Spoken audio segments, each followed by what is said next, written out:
Vado. And this is episode 82. Hear me out. These are the team awards. It's been a minute, but your boys are back. Better than ever. New place, new days, loving it. You know what I'm saying? For those who can see me, if y'all can't, just listen to my voice. Audio viewers, audio listeners, y'all doing that anyway. So let's get into what this season has been. 8-9 on the season, right? But that doesn't mean that we don't celebrate the people that helped make the season what it was, right? Want to make this an annual tradition to hand out awards for the season.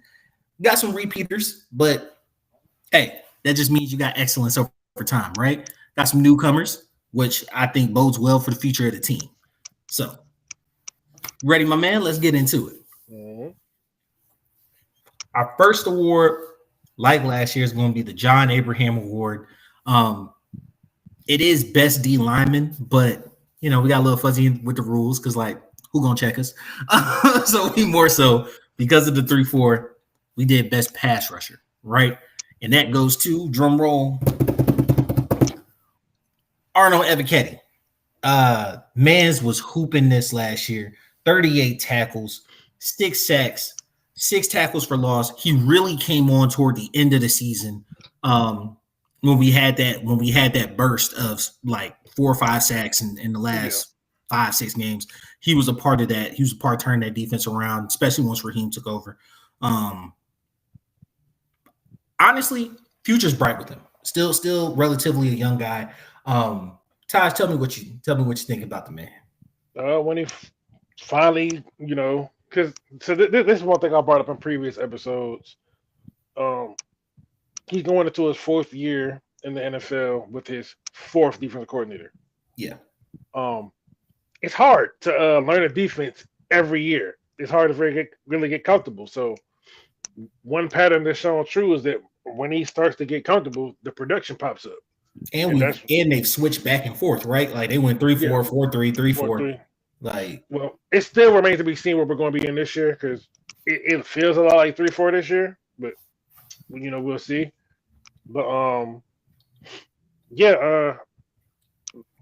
after that bye week, he took off. It was a point to where he was second in the league behind only TJ Watt in sacks.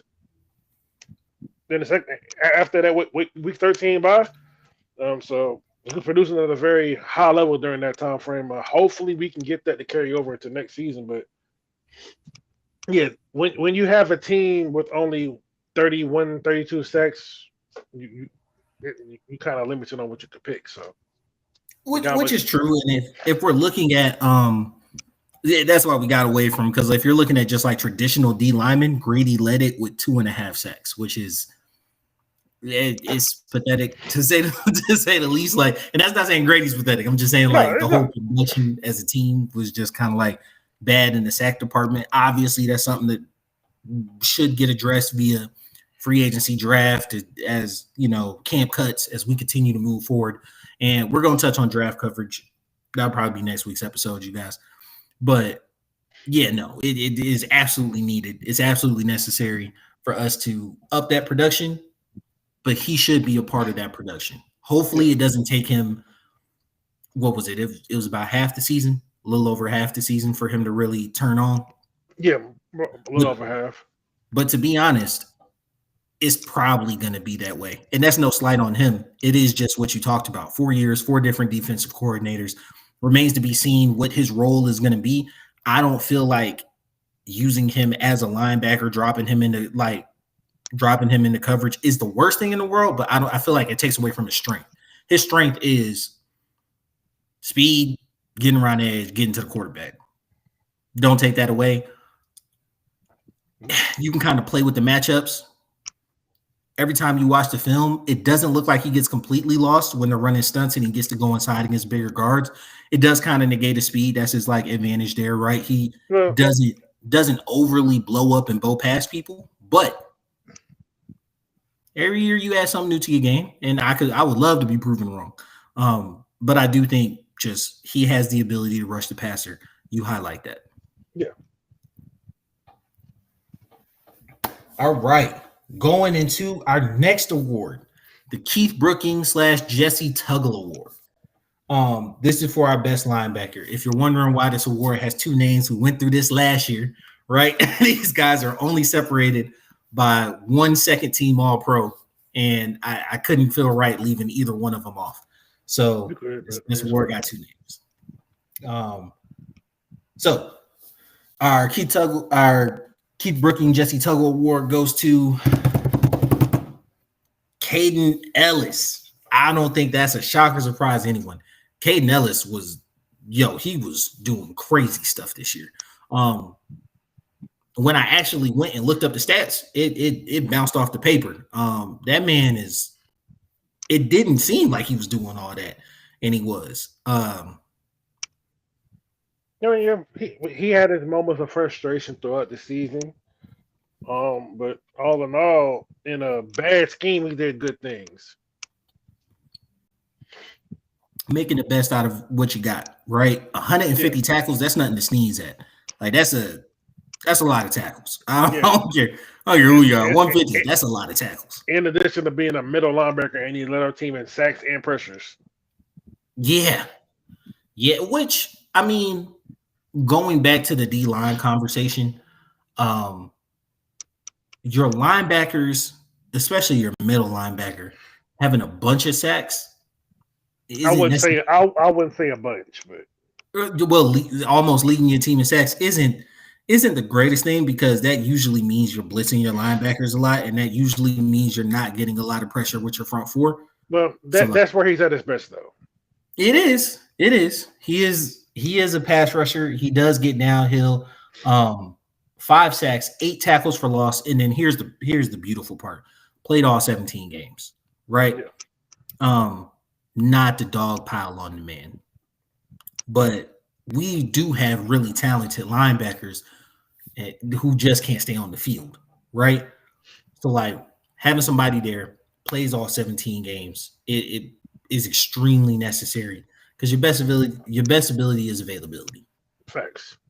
Right, and Caden was there each and every game, and I'm trying to rack my brain on if he even exited a game early. Because I'm not feeling like he did. I can't remember, but I feel like he did. Maybe one. I mean, but they threatened him playing all 17. So yeah, I mean, he played every game. He didn't miss a game, but yeah, he didn't miss a game for sure. I'm very interested to see how he's used in the new system. Looking back at Ulbrich, I'm not sure Caden Ellis's body type really fits what he wants in middle linebackers. It's not necessarily his body type, because he has the body type. It's the skill set. Definitely, like, his linebackers roam a bit. I'm not saying Caden can't do that. That's not his strength. He's not. He covers it. I don't like him in coverage. I like him better than I like Landman. But yeah, it's not his. It's like, not his. Troy Anderson fits what he likes. And the new dude we signed, Devon Diablo, also fits what he likes. Yeah, but my thing is, 150 tackles, you find a way to make. You find a way to make. I mean, he'll be on the field, but it's just like they're gonna have to tweak the scheme. It's gonna be a mix-up, I think. And I think that's where great coaches come in, right? Is like fixing the scheme to the players that you have, because like the talent is there, right? I'm not saying he's like all pro. He wasn't all pro this year, but he was a Pro Bowler, if I'm not mistaken. He wasn't. All right, well, he got snubbed. He should have been.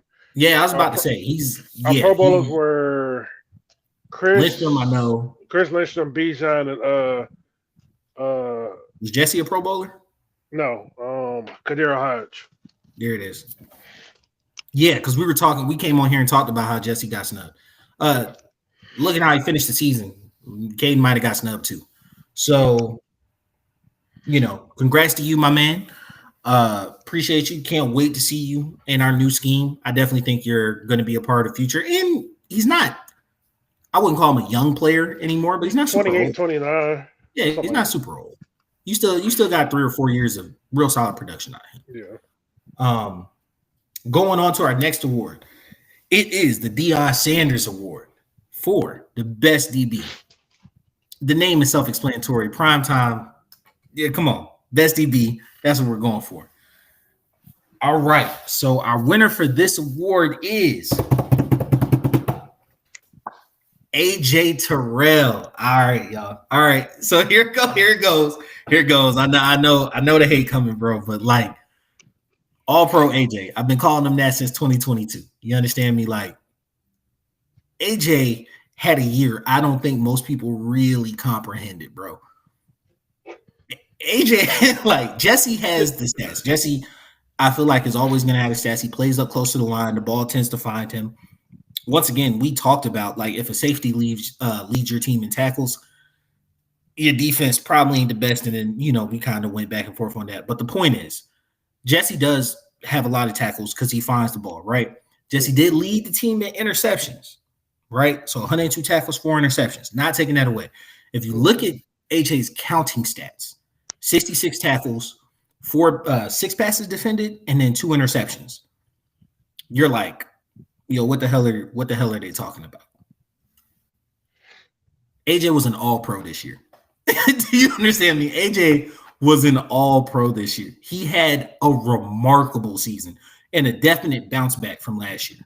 Taj, tell the people what you think about the man. He started off a little shaky. I think a lot of people, the relationship a lot of Falcons fans has with AJ, it's not even an AJ thing. It's more of a cornerback thing because it's like cornerback. You can have 9 great plays, and if you have that 10th play be bad, they're gonna kill you for it. Mm-hmm. So it's like not rightfully. We have DBs who should be killed for it. All right, yeah, we do. I don't want to absolve some of these niggas. No. We do. Like, but it's just like that's the only position to where them and maybe O-line is like the only position to where you could do your job perfectly 99.9% of the game, and they're gonna focus on that 0.1%. Yeah. And I think that he's not as big a gambler. I think back to the Minnesota. He's just sticky in coverage. He does. But surprisingly, pass interferences and holding calls both down this year on him, right? Well below his career average. So which lets you know he's learning that he can use – AJ's a big guy. He can be physical with receivers and not get called for those things, right? But one of the things I was going to break up, you look at the Minnesota game, right? I don't consider him a huge gambler. I think and this happens to smart players a lot. You trust the scheme. You trust the people behind you knowing the scheme. And it looks like you blew a coverage when in your mind you're sticking to your assignment, right? And I think when you have somebody like Simmons behind you who isn't overly used to the communication or the signals that y'all may have, or maybe some of the audibles and whatnot. Then you have Jesse who for as much good as Jesse does, he does roam a little bit. He does kind of look to make the highlight play. You can end up looking vulnerable in coverage. But I think he did a great job erasing some of those this year. Yeah. Because like I can think of a couple of plays that they blamed on him that wasn't on him. Like we can go back to the Seahawks game where DK Metcalf hit us in the middle of the field right before halftime. They tried to blame that on AJ, but he's playing cover 2, Tampa 2 cover 2. For y'all that don't know, he's responsible for the flex, and he carries the receiver up so far, but he still has responsibilities underneath. And where I think he caught the ball, our linebacker was supposed to get back. Yeah, and just or you could put him, or you could also put him on the safety. Or Jesse or Justin should have got up. Exactly. Because Simmons was too wide, and he let him cross his face. And then sometimes like, hey, Geno is a serviceable NFL quarterback. He just read it good, made a good throw, right? He made a good throw, but the play wasn't on AJ. Like that wasn't his responsibility at all. Like it's just people want to put stuff on him that's not his fault. And I think when you have football minds who really look at truly him in coverage, they see that like, yo, AJ is a dog, bro. We got one of them ones. They paid him. They're gonna pay him again. I doubt he retires as a Falcon just because like that doesn't seem to be our MO or forte. But he's got this contract in another ring. I mean, maybe Jay Matthews look like he gonna retire one, so you Yeah, never know. Jake does. Jake does. But yeah, no, he got this contract. He got another one in him. You understand me? Like, corner money is kind of looking crazy, but he'll demand top of market money. He's got 2 All-Pro selections in him. I don't know what's going on with him in the Pro Bowl. I don't know who he texts. Popularity. It's a popularity contest. It's by the fans. I swear. It don't matter. They gonna pick the flashy name every time. AJ's not flashy. He's not. He just Lynch Pale handle his business, right? But yes, that's one of our big surprises. I'm pretty sure people was like, "Hey, Jesse," but like, nah, man, AJ was balling this year. Like something. You could easily flip a coin and go the other way, but you know, AJ deserves the flowers. All right. Next, we are going to go with our Claude Humphrey Defensive Rookie of the Year award. All right. And your winner is NA. We do not have a Defensive Rookie of the Year winner this year. So our kind of people that we could have chose was Bertrand and Rukororu. Roro, my fault. Rook and JD Bertrand, and neither one. So JD appeared in 12 games. Rook appeared in 11. Rook had 11 total tackles, like 3 pressures, no sacks, no tackles for loss. Bertrand had 23. I don't think he appeared in that many, but maybe he did. Yeah, you got him. They got him appearing in 11 games. Hold on. I'll look it up. But I know Bertrand had 23 tackles. Rook was 8 games. My fault. Yeah, because I'm like, Rook was 8 games. Like week 3 or 11 total tackles. Yeah, 11 tackles, 1 tackle for loss, 3 pressures on the season, no sacks. Bertrand got a lot of weight on the shoulders this year. 23 tackles. Huh? So he got a lot of weight on his shoulders this year with Grady gone. You said what?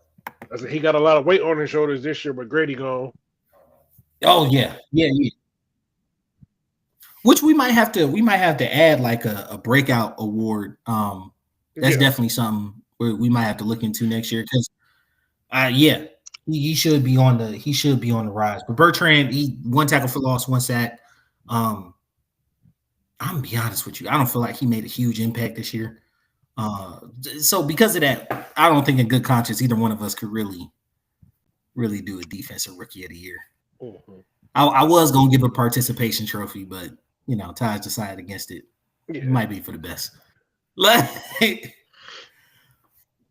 And then our last one on the defensive side, we have our Tommy Novus Defensive Player of the Year award, and that goes to Kaden Elliss III. Yeah. We Jesse, we went away from Jesse this year. Yes, he made a lot of splash plays. Did you say Kaden Elliss III? I said Kaden Elliss. Oh, because I wrote down Jesse Bates III. My fault. Because I wrote down Jesse Bates III. Because I was like, we're supposed to talk about Jesse Bates here. My fault. I'm like, Kaden Elliss III. What the heck that happened? No, my fault. I wrote down Jesse Bates III because we were supposed to talk about him. My fault. You read too fast. Anyway, Kaden Elliss, yeah. We went with him this year. He really showed out.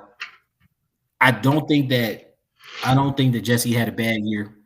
I don't want to fall into that thing where we're kind of taking him for granted and his splash plays and his presence on the field.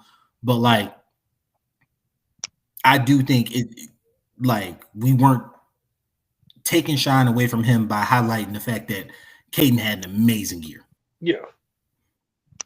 Any other year would have been him, but Kaden single-handedly kind of brought the Patriots to life in the second half of the season by freeing up, creating matches for everyone else. It's like he definitely made the biggest difference for our defense. I really look back to that Washington game.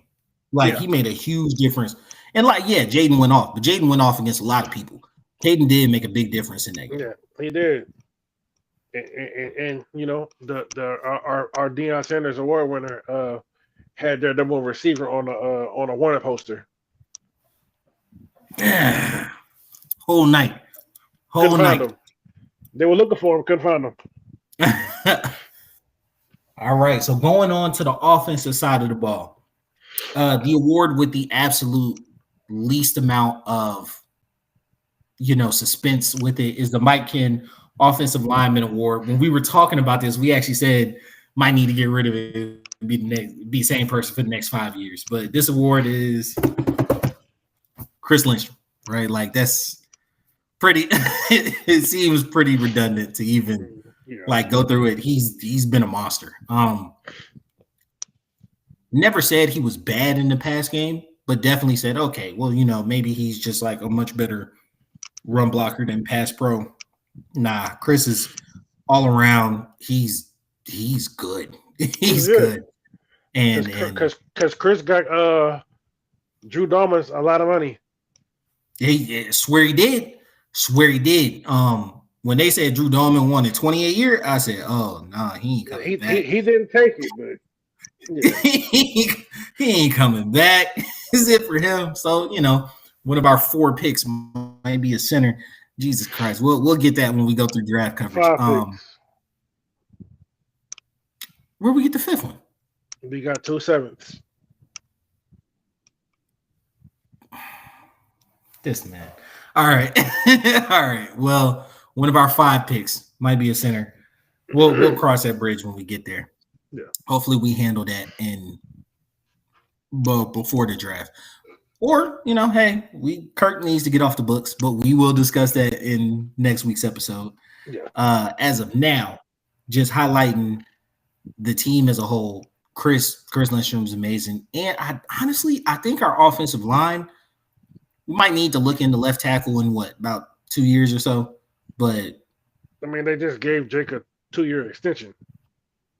That's what I'm saying. We might need to look into it in about. He gonna be here till 2028. So. Yeah, he's getting up there. He's getting up there, bro. O-line is one of the positions that they don't really fall off a cliff when they get older. They kind of get better because they get stronger. They get that dash strength. Nah, but in all truth, I think the point I was going to get to is I feel like our offensive line is in a really good position. We'll shore up the center position, but I feel like we're in a really good position for the next. We got 2 good guards, so you could pretty much plug in the center. But I think they're going to just use Ryan Neusel. I think, already had a solution on roster. So we'll get into that next week. Yeah. So going into our Matt Ryan Offensive Rookie of the Year. Once again, this is the second least suspense. Michael Penix. 775 yards, 3 TDs, 3 interceptions.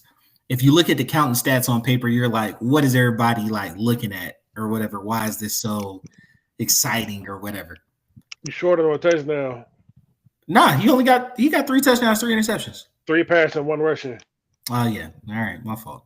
4 touchdowns, 3 interceptions. Well, what? We gonna count the fumbles? We don't. Look, we can't touchdowns and interceptions.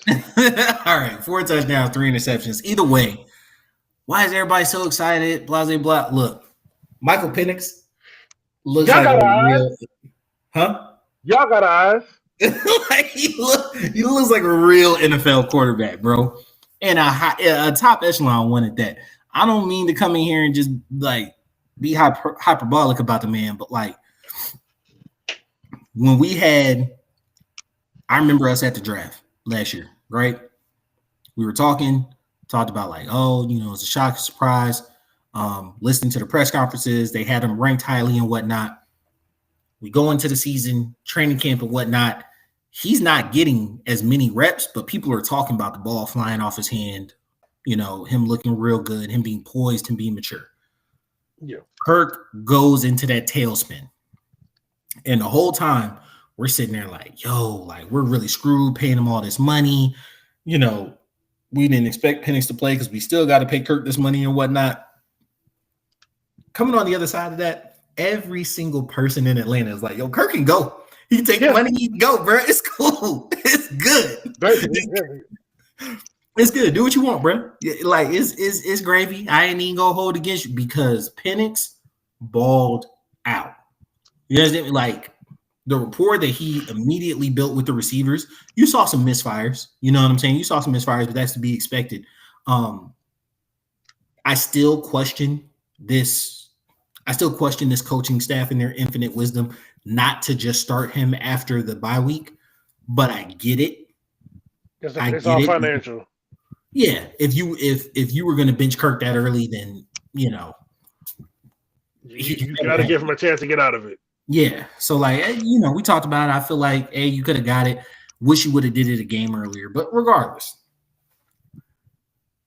Michael Penix is. I think you have real hope going into next season. Yeah. What did you see in the games that he started this year? Arm talent. And a lot of it. There's not a spot on the field he's not comfortable throwing to. Yeah. Big one or small one, he don't give a fuck.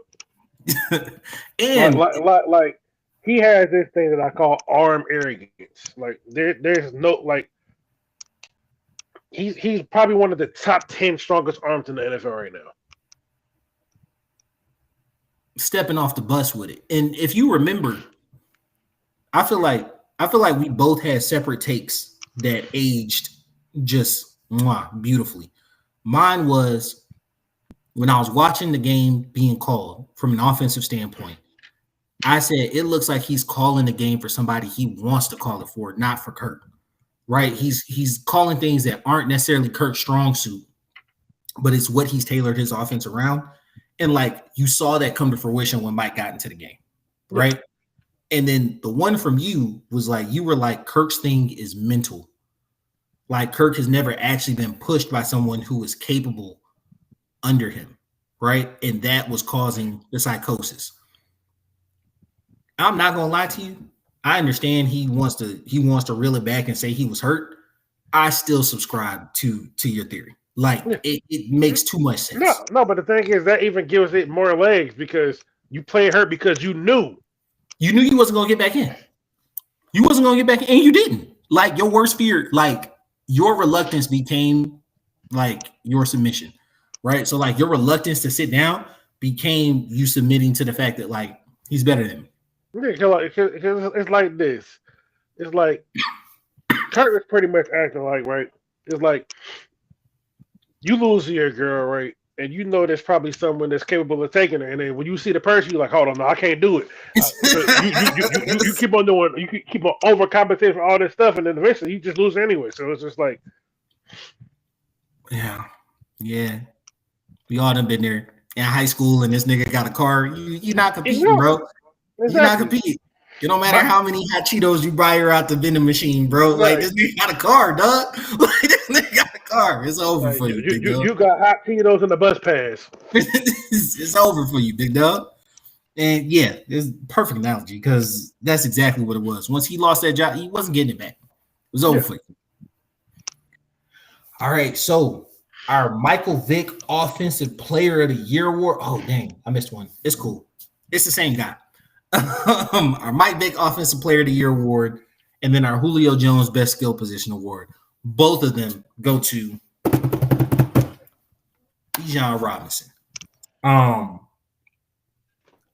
Here's the thing. I feel like when there's a historic season, right, the really, really good to great gets lost in that. Yeah. Right? So Derrick Henry had, I think it was 1,900 yards, 18 or 1,900 yards. Yep. Right? That is ridiculous. Saquon broke 2K, almost broke the all-time rushing record. Yeah. That was ridiculous. Third was right behind him. Huh? That Bijan right behind him. Third in the league rushing was Bijan Robinson. And no one talks about it. Huh? And no one talks about it. No one talks about it. Bijan had almost 1,500 yards just rushing. He had almost 500 yards catching the ball. 17 total touchdowns. 17 touchdowns, 1,800 yards. 17 sounds like a lot, baby. It was 1,887. Yeah, so almost 1,900 yards and 17 touchdowns. thought it was only 14, but okay. All right. It was 14 rushing. Oh, okay. Well, shit. 14 rushing. Yeah, 14 rushing, 3 passing. Let me make sure. I don't want to throw salt on this man, Yeah, but I'm that pretty sounds sure. that sounds like a lot, but Yeah, 14 rushing, 3 receiving. oh, okay. Shit, he had more than I thought. All right, then. There's no world.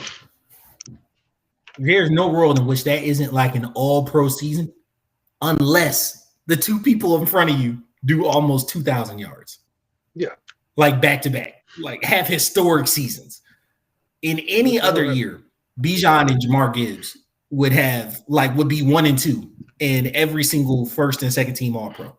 You understand me? Like they had have over 1,800. Like, well, there's the only two, excluding them two. They were the only two that have that collectively. Yeah.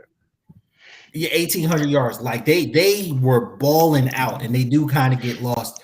But Bijan had an amazing season. I remember coming into the season, we talked about like, Bijan's going to get a good amount of touches this year. He's going to eat, blah, blah, blah. Let me ask you, bro, how many touches do you think Bijan had this year? Like maybe just ballpark. Like 300 flat, probably. Well, if you count receiving, probably like 350. That's just rushing. Just rushing 300. Yeah, so he had 365 total touches. Yep. 365 total touches. Now, if you count targets, you're going to go, what is that, 11 more? 365, so 376.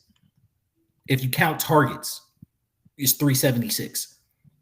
Do you understand how ridiculous 1887? We can just round that and say 1,900. 1,900 all-purpose yards on less than 400 touches. And the crazy thing is he did all that. Bananas. But the crazy thing, he did all that, and his longest game was like 37 yards. He didn't have anything over 40. Yep, long for the season was 37. Off the dome.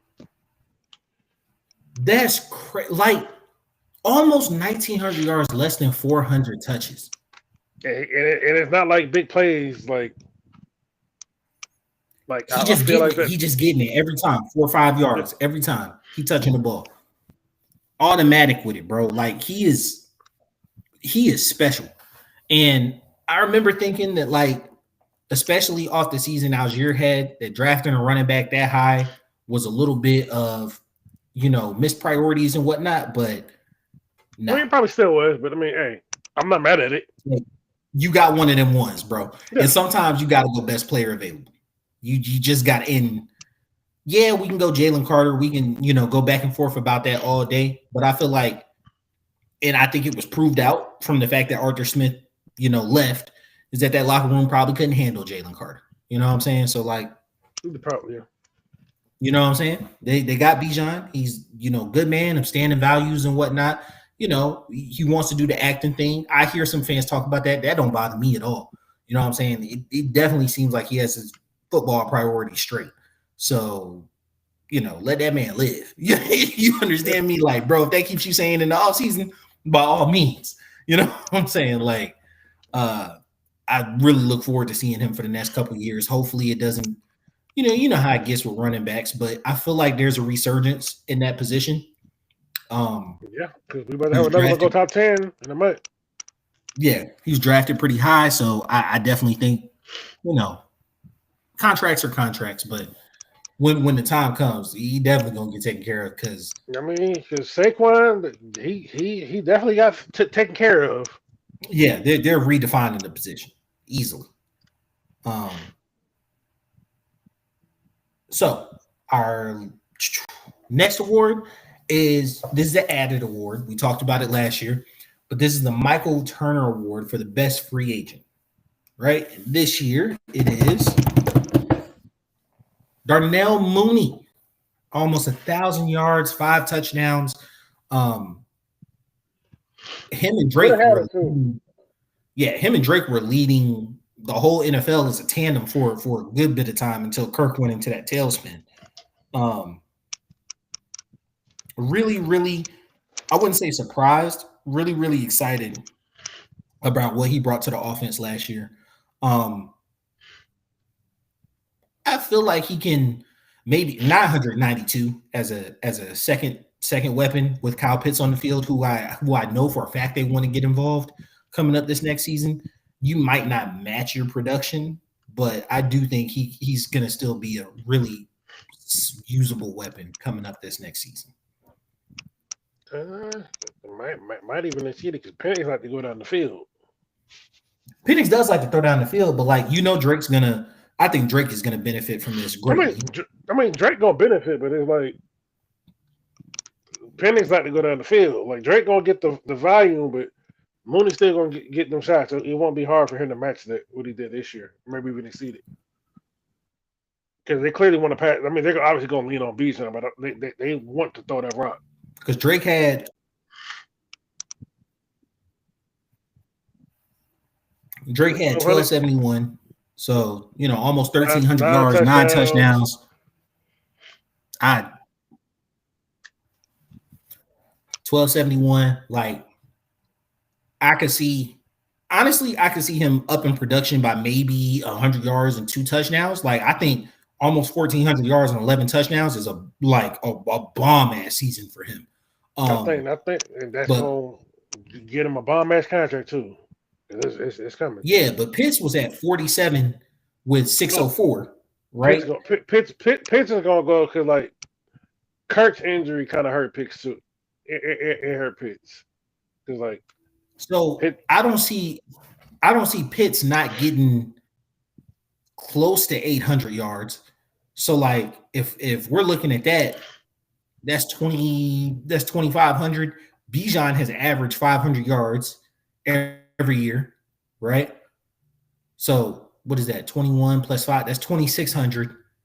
We expect Penix to throw for 3,600 yards. I think Penix got 4. I think Penix will hit. That's a lot. He hit number 4. That's a lot. Yeah, he's throwing for a lot of college. That's a lot. He threw for a lot of college. I mean, he did. He did. So for me, I'm usually going to bank around 32, 33. And with those averages being there, I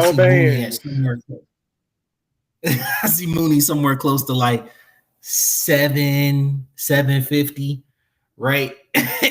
And yeah, that'd be tough. That'd be tough. Now, if Mooney just repeats 992 and 5 touchdowns, we have one of the most prolific offenses in the league. See the thing is, Mooney would have had that if he played the last game. He didn't even play the last game.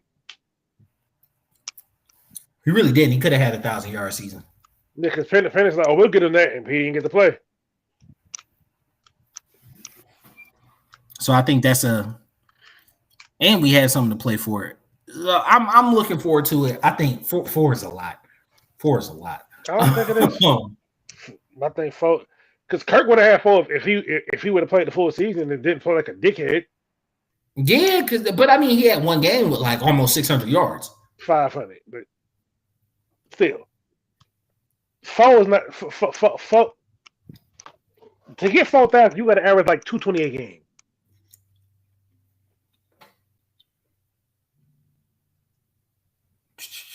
$34. Yeah. 240? No. 240 again? No. Why did I just use the calculator? The 17 games divided by 4. Divided 4 right by 17. 235. Yeah, that's very doable.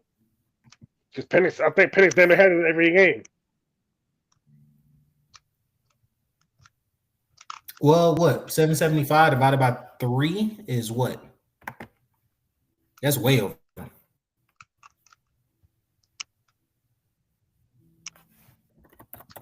That's way over. Yeah, it's 258. 4 ain't a lot. Yeah, it's possible. It's possible. Yeah, it's possible. He gonna hover around It just sounds like a 225. big number. He It gonna made hover my around mind and stuck on 245. Yeah. I think his average ended up being about 235. He might hit just 235, or he might even get like 41, 42, something like that.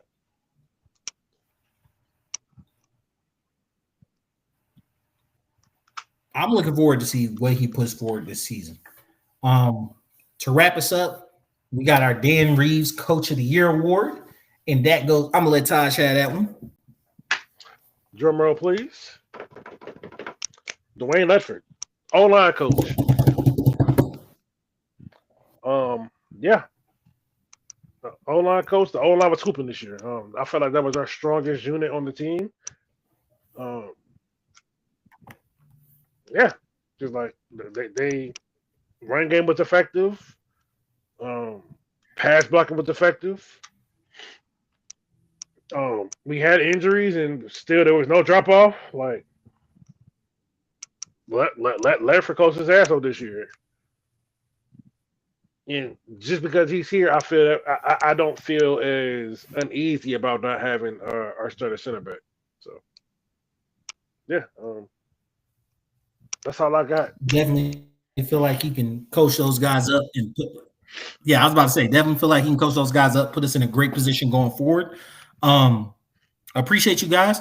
Y'all tune in next week. We are going to hop straight into draft coverage. We'll cover a good bit of our free agent signings and whatnot on the Hawkspot. We'll cover our free agent draft signings. We'll cover what we're looking forward to in the draft. And then if you guys tune in sometime this weekend, we will drop a Hawkspot just to catch up where we're at in the season. Always tune in. I drop live after every Hawks game, giving a quick recap. Always, you can find us on Twitter, Facebook, all this and that. Please follow us on YouTube at BOAF Media, all one word.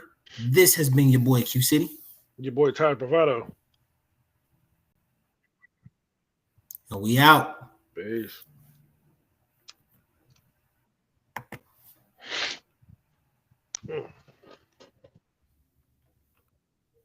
It was good. It was good timing too, right? Almost 40.